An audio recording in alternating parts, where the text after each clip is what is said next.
Good evening, class.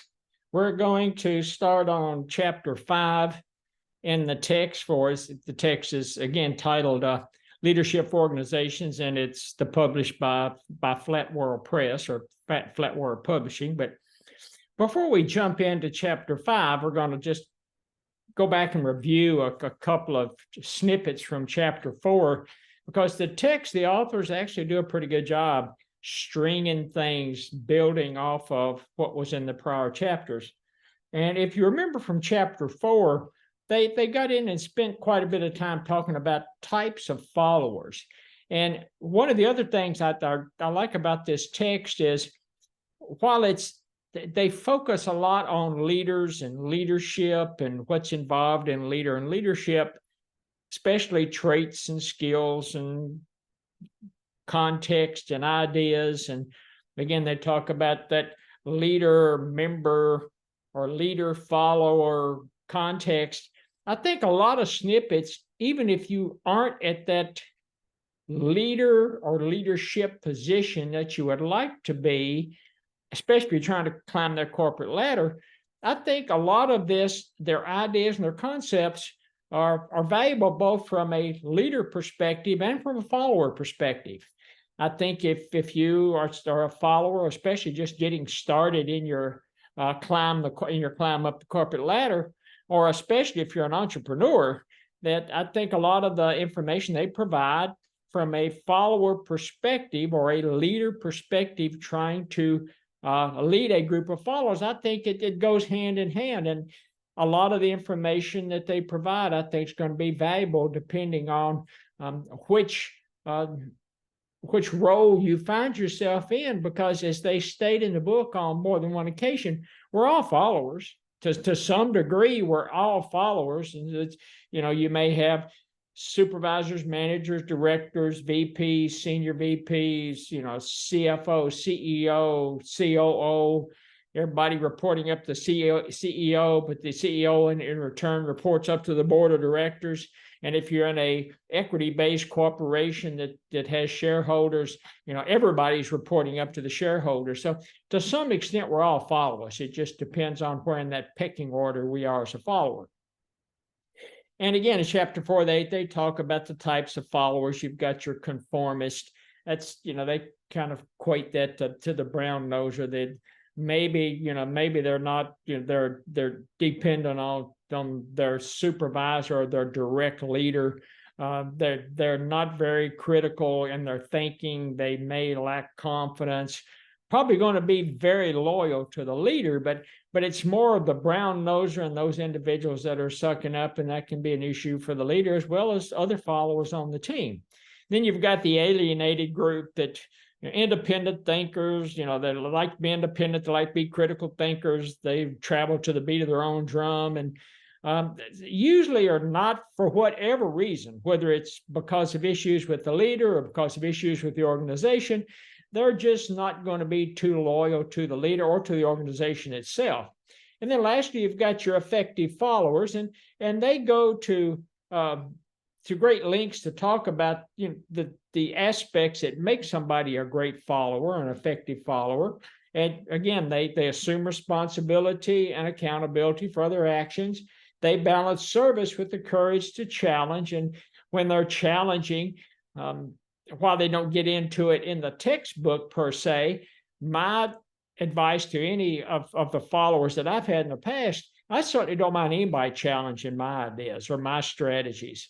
But if you don't agree with my ideas, my vision, my strategies, my goals, whatever terminology you want to use, if you don't agree with me, that's okay. But I need to see you put forth the effort to bring me some information that better approximates reality. That's all you ask. And if individuals, and I've had it on multiple occasions in the past, if they can bring me information, develop that information into options, assign probabilities and options and return on investments of those different options and probabilities, a lot of times I'll, don't hesitate to change my vision and goal, because they may have access to information I don't have, or they may have, in a lot of cases, just they have expertise and they're, subject matter experts in a particular area that I may be lacking that expertise, and I'm going to lean on them to help build things, not only for the team and to help move the strategy forward for the team, but also help move the strategy forward for the organization.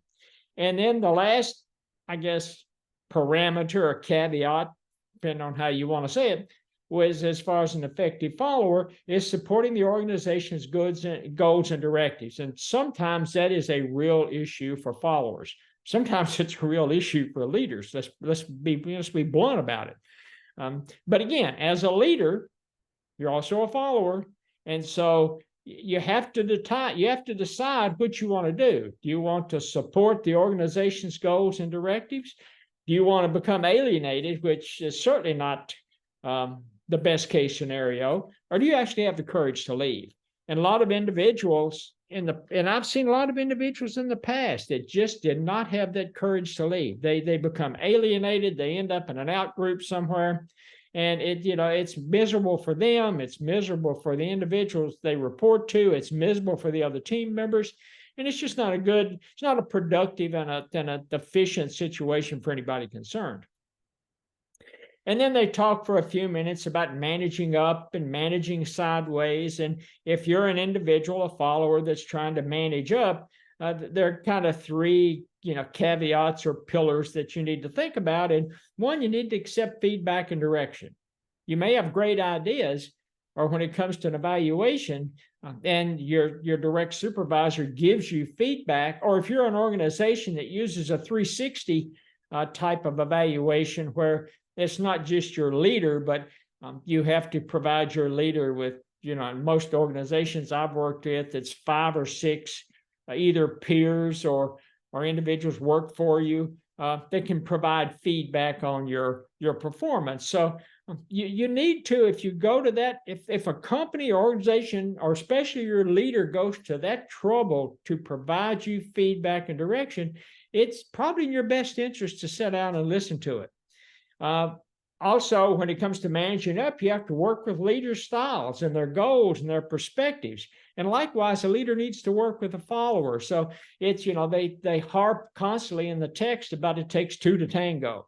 Well, yeah, it does take 2 to tango, but more importantly, leaders and followers have to work together and work within management styles and perspectives, and especially the perspectives and the goals and the strategy of the organization they work for.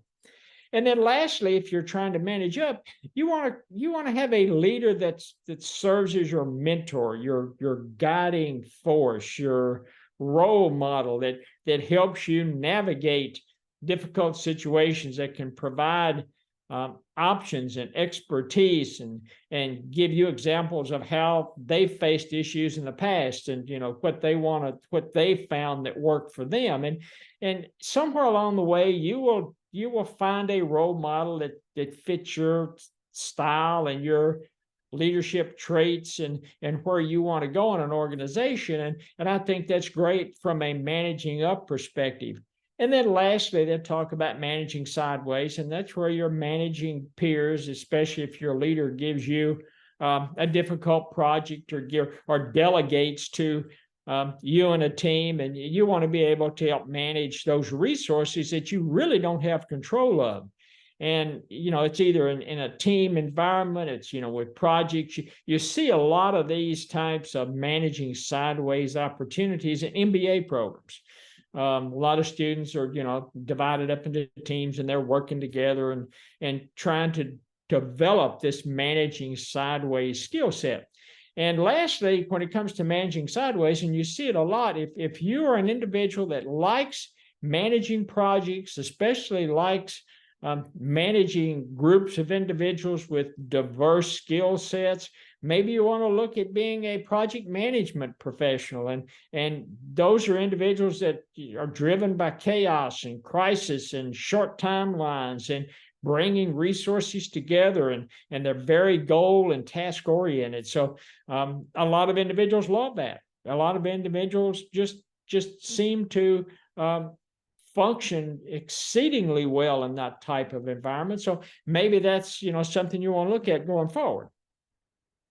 And then we're going to as we jump into chapter 5, they're talking about situational leadership.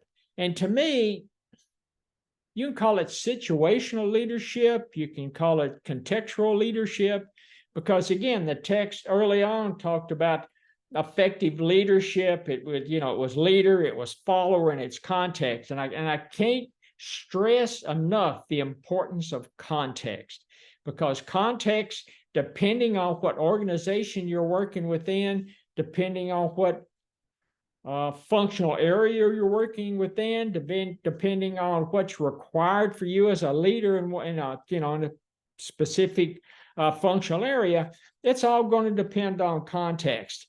And most situational, when they talk about situational leadership, they're talking about either relations-oriented or task-oriented leadership. And I think that determines not only who you are as a leadership, but I don't want to say what situations you're pigeonholed in, but you'll find yourself, depending on which direction you lean to, and you can be relations oriented and task oriented at the same time, but a lot of leaders will, and followers also, will tend to lean more in one direction than the other, even though while they're trying to practice both at the same time. And I think if they talk about early on in chapter 5 that a lot of leadership approaches, the predominant approach is generic, because again, it goes back to the situation that you're put in as a leader, or the context that you're put in as a leader. And they go into these, one size fits all, square peg in a round hole.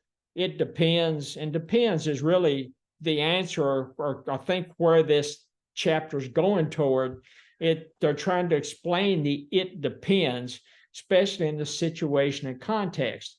And you start looking at it depends on not only the type of leader and the type of skill set you have, but the type of requirements in that particular functional area that you're trying to manage, and the type of followers you have.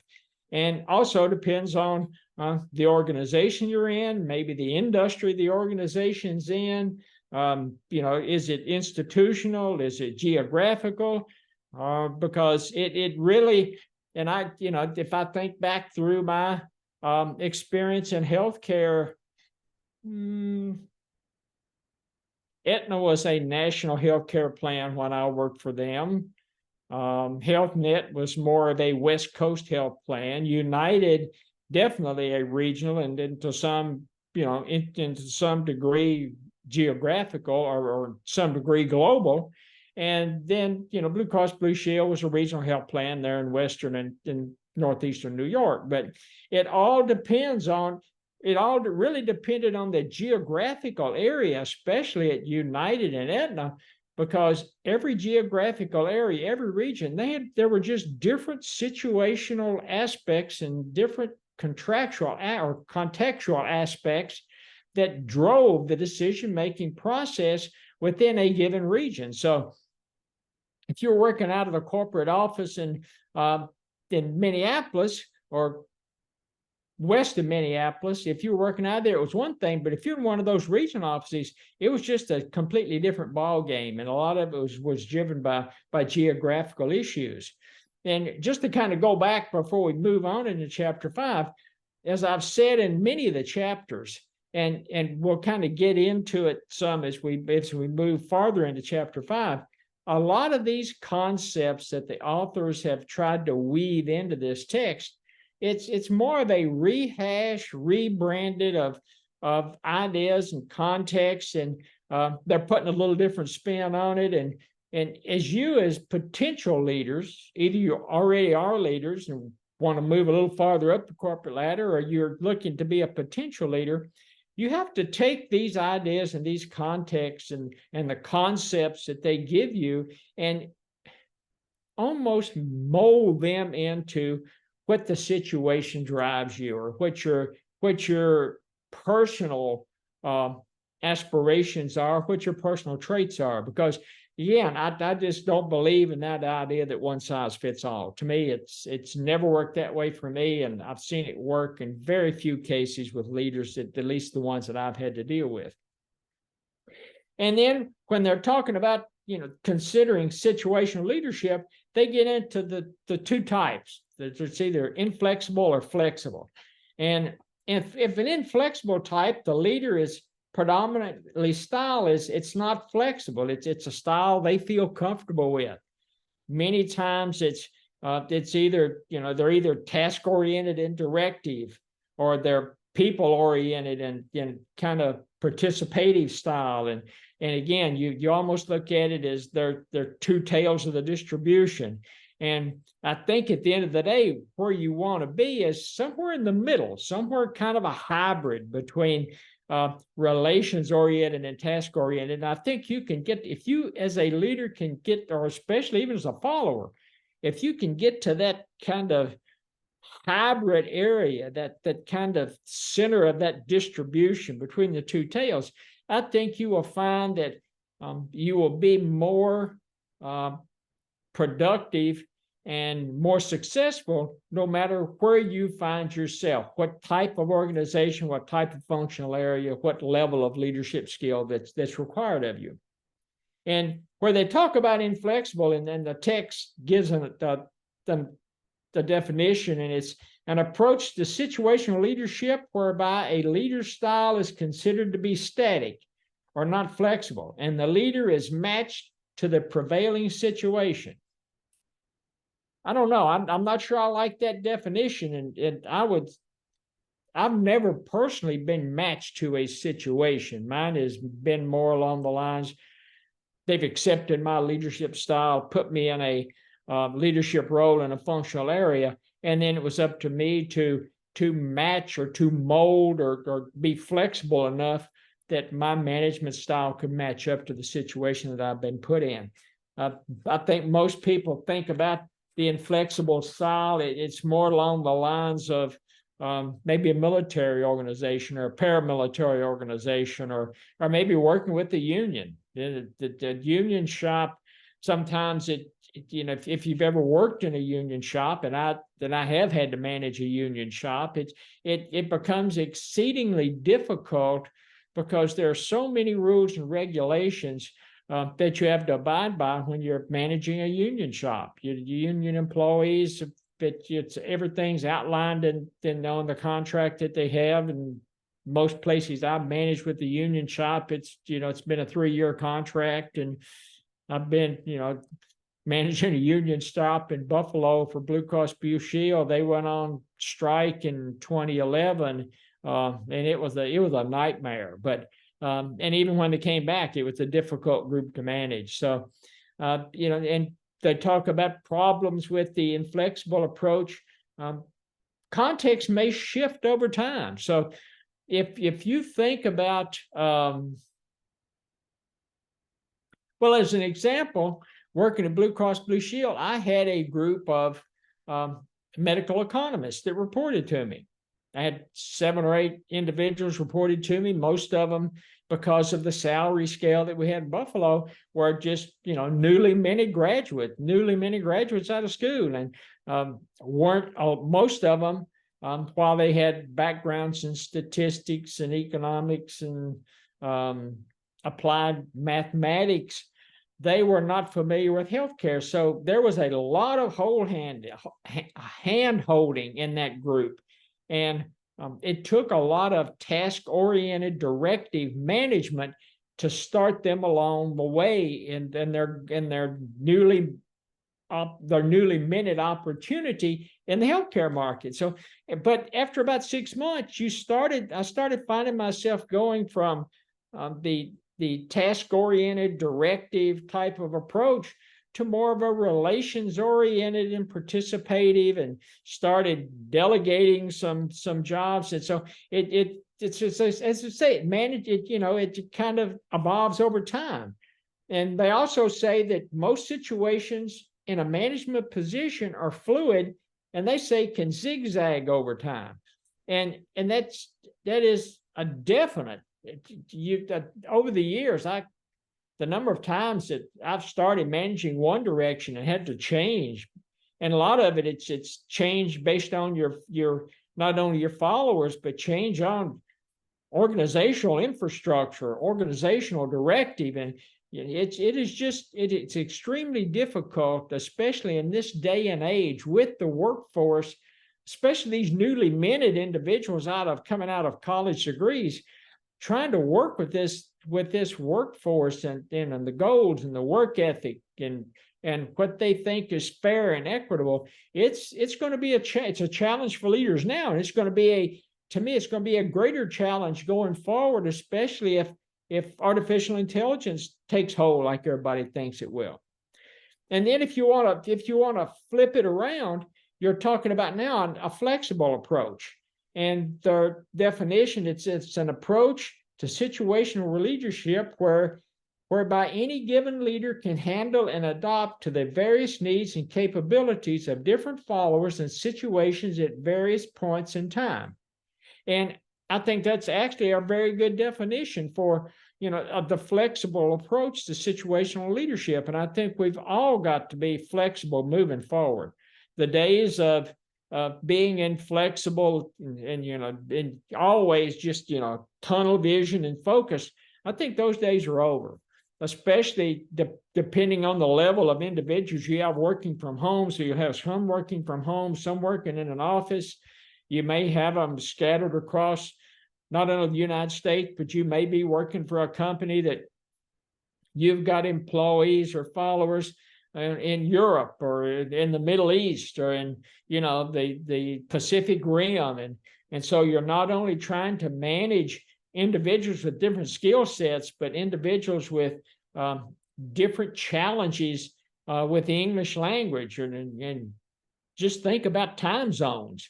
It's when I worked for United, I happened to be working remotely in an office in California, and not only was I working on California time, so just think about the continental United States or the contiguous United States. So I had to be at work and ready to go at 5 o'clock in the morning California time, because that was 8 o'clock on the East Coast. And not only did I work from 5 o'clock California time, and I didn't really get to quit at 5 o'clock in the afternoon, because I was working from 5 in the morning to 8 o'clock at night, because we also had individuals in Hawaii that were 3 hours behind California. So there was a lot of long days, and that was just the way it was. That was the situation, and you accepted that as being a leader, and you just didn't have any other option. So I think you have to be flexible. Sometimes you do walk a fine line. Where they're kind of going to jump into these 3 different styles of leadership as we get into it in a few minutes. They've got that path goal, which it's more flexible. They think it, or they compare it, kind of more a day-to-day. They've got the Hersey Blanchard. It's more of the decision-making process for leaders. That Vroom and Jago or Jago, however you pronounce it, it's also more of a decision-making process. So we're going to spend a few minutes going through each one of these different situational strategies, and some, I'm not sure any of them, are cookie cutter that you can take and say, okay, I'm gonna adopt this one and I'm going to run with it. I think they all have some good ideas. They all provide some workable concepts. But again, as I've mentioned since we started this class, take these concepts, take a step back, think about yourself, think about the situation you're in, and say, I might use some of this. Let me try some of this. I don't like that. I don't think that'll work. Maybe I'll put that on the back burner and try it later if I need it. But as we move forward, we'll kind of work through some of these. So that's going to wrap us up for this piece of it. And when we come back, we're going to talk about path goal leadership. Talk to you soon.